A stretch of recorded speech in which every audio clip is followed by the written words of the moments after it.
조선의 주인에서 육지의 섬에 갇힌 죄인으로 12살 소년이 감당하기엔 조선의 왕관은 너무나 무겁고 날카로웠습니다.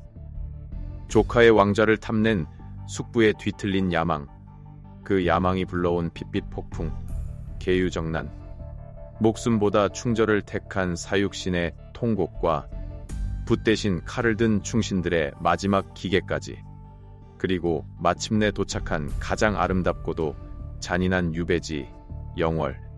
피눈물로 써내려간 소년의 유언은 500년의 세월을 넘어 우리에게 무엇을 말하고 있을까요? 조선 역사상 가장 비극적이었던 500일의 기록, 그 전체 이야기를 지금 시작합니다. 조선 역사상 가장 강력한 왕권을 꿈꿨던 세종대왕의 손자, 그리고 조선의 성군 문종의 외아들, 이 완벽한 정통성을 가진 한 소년이 있었습니다. 그의 이름은 이홍이, 훗날 단종이라 불리는 왕입니다. 하지만 여러분은 알고 계셨나요?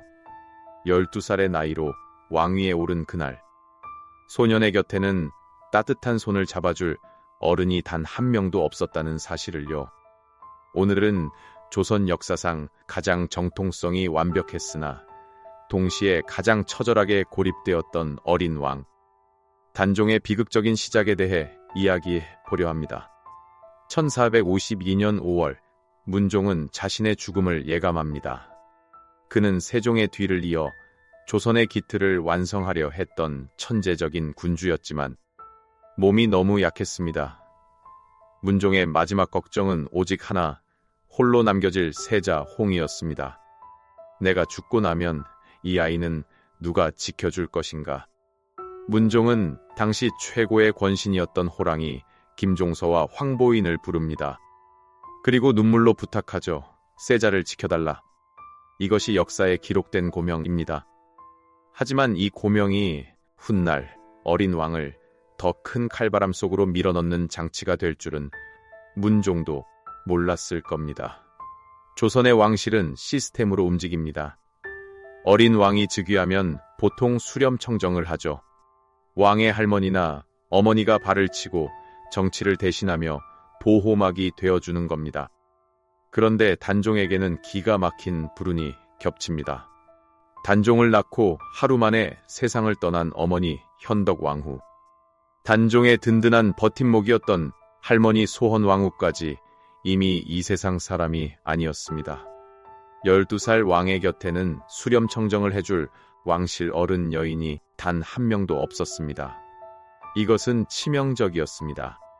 왕실의 가장 큰 어른인 대비가 없다는 건 왕의 혼례나 일상적인 신변 보호를 전적으로 대신들에게 맡겨야 한다는 뜻이었죠. 궁궐은 이제 왕의 집이 아니라 권력을 탐하는 늑대들의 사냥터가 되어가고 있었습니다. 이제 조선은 두 세력에 보이지 않는 전쟁터가 됩니다.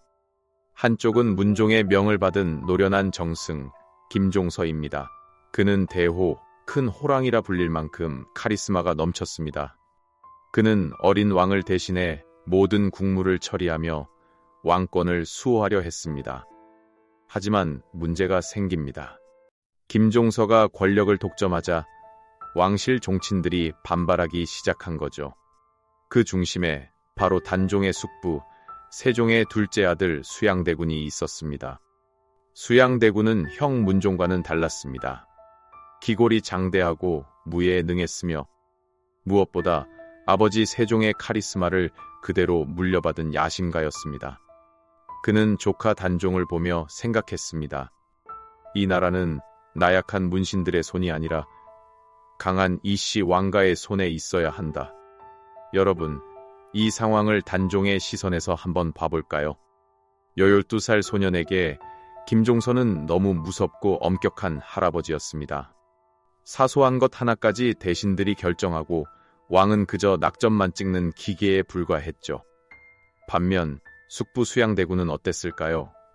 그는 어린 조카에게 호탕하게 웃으며 다가왔습니다. 가끔은 선물도 주고 힘없는 조카를 위로하는 척했죠.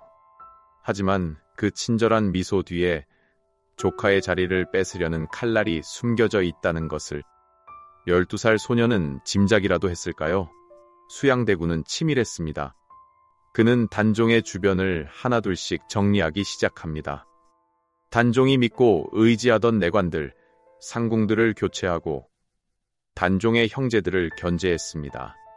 단종은 궁궐이라는 거대한 황금 감옥에 갇힌 유일한 수감자가 되어갔습니다. 단종의 일기에는 이런 외로움이 기록되어 있지 않지만 당시 상황을 본 목격자들은 기록합니다. 상께서 늘 수척해 보이시고 말씀이 없으셨다. 꽃이 피기도 전에 이미 시들어가고 있었던 겁니다. 시간은 1453년을 향해 달려갑니다. 김종서의 권력은 하늘을 찔렀고 수양대군의 인내심은 바닥을 드러내고 있었습니다. 궁궐의 공기는 차갑다 못해 얼어붙었습니다. 이제 누군가 한 명은 죽어야 끝나는 게임. 어린 단종은 아마 본능적으로 느꼈을 겁니다. 곧 자신의 세상이 무너져 내릴 것임을요. 그는 밤마다 문종의 영전을 찾았습니다. 아버지, 제발 저를 데려가 주시거나 저를 좀 지켜주세요. 조선 역사상 가장 정통성이 완벽했던 왕. 하지만 그 정통소차 칼날 앞에서는 무용지물이었습니다. 12살 소년 왕을 둘러싼 어른들의 욕망은 이제 핏빛 폭발을 앞두고 있습니다. 1453년 10월 10일 조선의 밤은 평소보다 유난히 길고 차가웠습니다. 경복궁의 깊은 어둠 속 12살 소년 왕 단종은 잠을 이루지 못하고 있었습니다.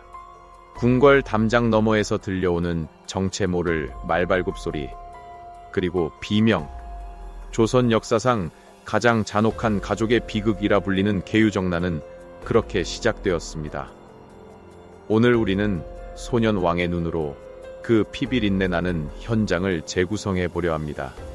강력한 야욕을 품은 숙부 수양대군, 그리고 그가 휘두른 칼날 앞에 무너져 내린 어린 왕의 세계. 그날 밤 경복궁에는 도대체 무슨 일이 있었던 것일까요? 세종대왕의 유지를 받들어 어린 단종을 보필하던 영의정 황보인과 좌의정 김종서, 특히 북방의 호랑이라 불리던 김종서의 위세는 하늘을 찔렀습니다. 그는 단종에게는 든든한 방패였지만 왕권을 꿈꾸는 이들에게는 반드시 치워야 할 거대한 바위였습니다. 한쪽에는 왕실의 안녕을 위해 신하의 비대해진 권력을 꺾어야 한다는 수양대군이, 다른 한쪽에는 어린 왕을 지키는 것이 곧 나라를 지키는 것이라는 김종서가 서 있었습니다. 팽팽하던 긴장은 수양대군이 그의 책사 한명회를 만나며 폭발하기 시작합니다. 압구정의 주인으로 알려진 한명회. 그는 수양대군에게 하나의 명단을 건넵니다. 살려둘 자와 죽여야 할 자를 적은 기록, 바로 살생부였습니다. 이 종이 한 장에 조선의 운명이, 그리고 수십 명의 목숨이 결정되었습니다. 운명의 날 저녁, 수양대군은 소수의 신복만을 거느리고 서대문 밖 김종서의 집을 찾아갑니다. 좌의정 대감, 상소문을 하나 봐주셔야겠습니다. 의심 없이 문을 열어준 김종서. 그러나 수양의 신복 이머운이 숨겨두었던 철퇴를 휘둘렀습니다. 북방을 호령하던 노장은 비참하게 쓰러졌습니다. 이것은 단순한 암살이 아니었습니다. 소년 왕 단종을 지탱하던 가장 큰 기둥이 부러진 순간이었습니다. 수양대군은 즉시 궁궐로 향했습니다. 그는 단종을 만나 김종서가 역모를 꾀하여 이를 처단했다고 보고합니다. 그리고는 왕의 명을 빙자하여 조정 대신들을 궁궐로 불러들입니다. 밤늦게 궁궐로 들어오라는 어명에 서둘러 입궐하던 신하들. 그들이 마주한 것은 따뜻한 어명이 아니라 궐문을 지키고 온 한명회와 칼을 든 무사들이었습니다. 단종은 잠결에 불려나와 숙부 수양의 섯을 펄은 눈빛을 마주합니다. 숙부의 옷에는 방금 전 죽인 신하들의 피가 튀어 있었을지도 모릅니다. 12살 소년은 직감했을 것입니다. 이제 나를 지켜줄 사람은 아무도 없다는 것을. 궐 밖에서는 비명소리가 끊이지 않았습니다. 황보인, 이양, 조국관, 단종이 평소 할아버지라 부르며 의지했던 대신들이 차례로 칼에 맞고 철퇴에 쓰러졌습니다.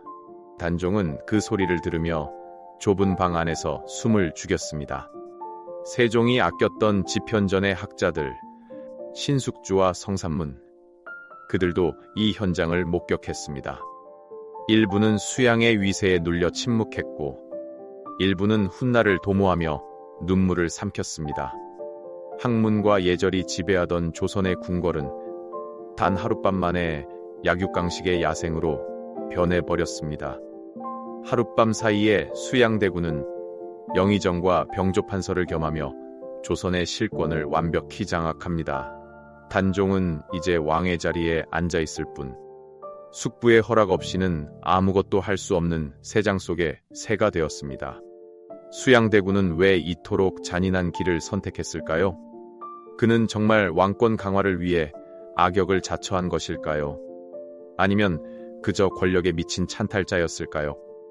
확실한 것은 그가 흘린 피의 대가로 조선은 강력한 왕권을 얻었지만 한 소년의 인생은 참혹하게 짓밟혔다는 점입니다.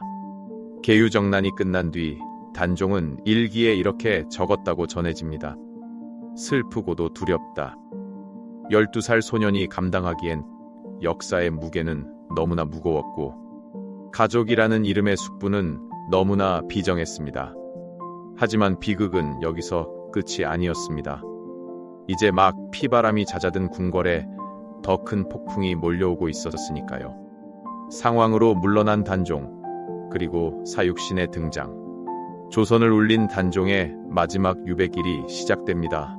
조선에서 가장 아름다운 경관을 자랑하는 강원도 영월. 하지만 570여 년 전, 이곳은 한 소년에게는 세상에서 가장 좁고 잔인한 감옥이었습니다. 삼면이 강으로 둘러싸이고 뒤편은 험준한 절벽인 곳. 배가 없이는 한 발짝도 나갈 수 없는 육지의 섬 청령포. 15소년 왕에서 이제는 노산군으로 강등된 단종. 그는 이곳에서 매일 밤 무엇을 보았을까요? 그리고 그의 죽음을 앞당긴 것은 숙부의 칼날이었을까요? 아니면 씻을 수 없는 고독이었을까요? 영월의 차가운 강물에 새겨진 단종의 마지막 유언과 그를 위해 목숨을 바친 영혼들의 기록을 따라가 봅니다. 1457년 여름, 단종은 서인으로 강등되어 유배길에 오릅니다.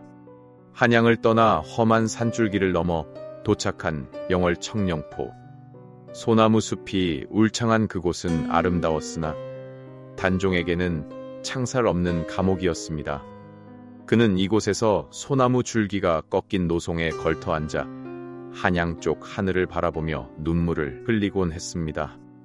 그 소나무는 훗날 단종의 슬픔을 보았다고 하여 관음송이라 불리게 됩니다. 단종은 밤마다 우는 자규라 불리우는 소쩍새의 울음소리가 꼭 자신의 처지 같다고 느꼈습니다. 그는 붓을 들어 떨리는 손으로 시를 적어 내려갑니다. 원통한 새 한 마리가 궁궐에서 나온 뒤로 외로운 몸, 그림자마저 잃고 푸른 산속을 헤매네. 밤마다 잠들려 해도 잠을 이룰 수 없고 해마다 하늘 씻으려 해도 씻을 길이 없구나. 이 시는 단종의 심장을 흐르던 피눈물이었습니다. 왕관을 빼앗기고 아내의 정순왕후와 생이별하고 홀로 남겨진 소년의 절규였죠. 단종이 영월에서 시들어가는 동안 한양에서는 목숨을 건 거사가 준비되고 있었습니다. 성삼문, 박팽년, 하위지, 이계, 유성원, 유웅부, 훗날 사육신이라 부르는 이들이었습니다. 그들은 수양대군, 즉 세조를 가짜 왕으로 부정했습니다. 박팽년은 세조에게 보고서를 올릴 때마다 자신을 신하라고 칭하지 않거나 라고 적으며 끝까지 저항했습니다. 거사는 밀고자에 의해 수포로 돌아갔고 고문장이 열렸습니다. 세조는 직접 성삼문을 신문하며 회유하려 했습니다. 내 녹봉을 먹으면서 어찌 나를 배신하느냐? 성삼문은 비웃듯 대답했습니다. 당신이 준 녹봉은 곳간에 쌓아두고 손도 대지 않았소. 나는 오직 주상 전하의 신하일 뿐이요. 그들은 시뻘건 인하두로 살점이 타들어가는 고통 속에서도 단종에 대한 의리를 꺾지 않았습니다. 그들의 죽음은 단종에게는 마지막 희망이 사라지는 순간이었고 세조에게는 평생을 괴롭힐 죄책감의 시작이었습니다. 청령포에 큰 홍수가 나자 단종은 영월 관하의 객사인 관풍헌으로 거처를 옮깁니다. 그리고 그해 10월 세조가 보낸 금부도사 왕방연이 사약을 들고 나타납니다. 왕방연은 단종 앞에 차마 사약을 내놓지 못하고 마당에 엎드려 통곡했습니다. 17소년 단종은 담담하게 죽음을 맞이했습니다. 공식 기록인 이 세조실록에는 단종이 스스로 목을 메어 자살했다고 기록되어 있습니다. 하지만 야사와 구전은 다르게 말합니다. 사약을 거부하자 누군가가 활줄로 목을 졸라 죽였다는 설, 혹은 독살당했다는 설입니다. 확실한 것은 권력이라는 괴물이 17살의 순수한 생명을 강제로 멈추게 했다는 사실뿐입니다. 왕의 시신을 거두는 자는 삼족을 멸하리라. 세조의 엄명이 떨어졌습니다. 단종의 시신은 차가운 동강에 버려졌고 누구도 감히 손을 대지 못했습니다. 그때 영월의 호장 어몽도가 나섰습니다.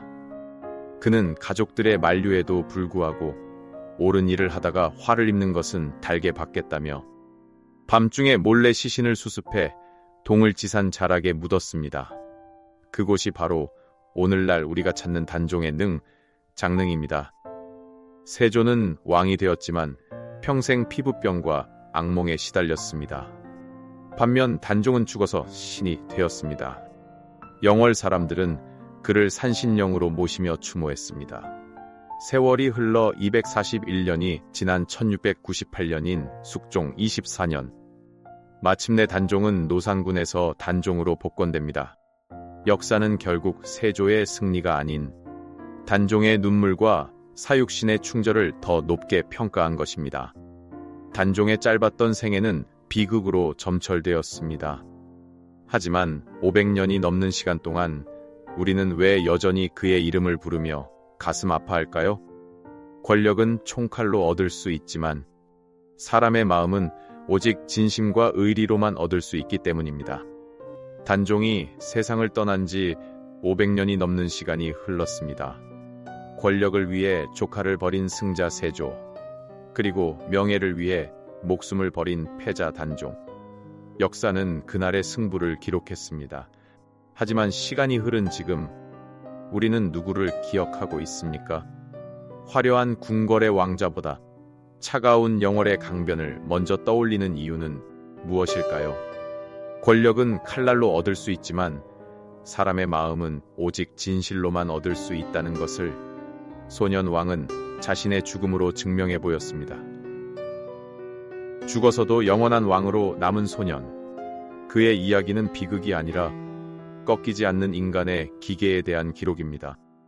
여러분이 기억하는 단종은 어떤 모습인가요? 댓글로 여러분의 생각을 나눠주세요. 긴 여정을 함께 해주셔서 감사합니다.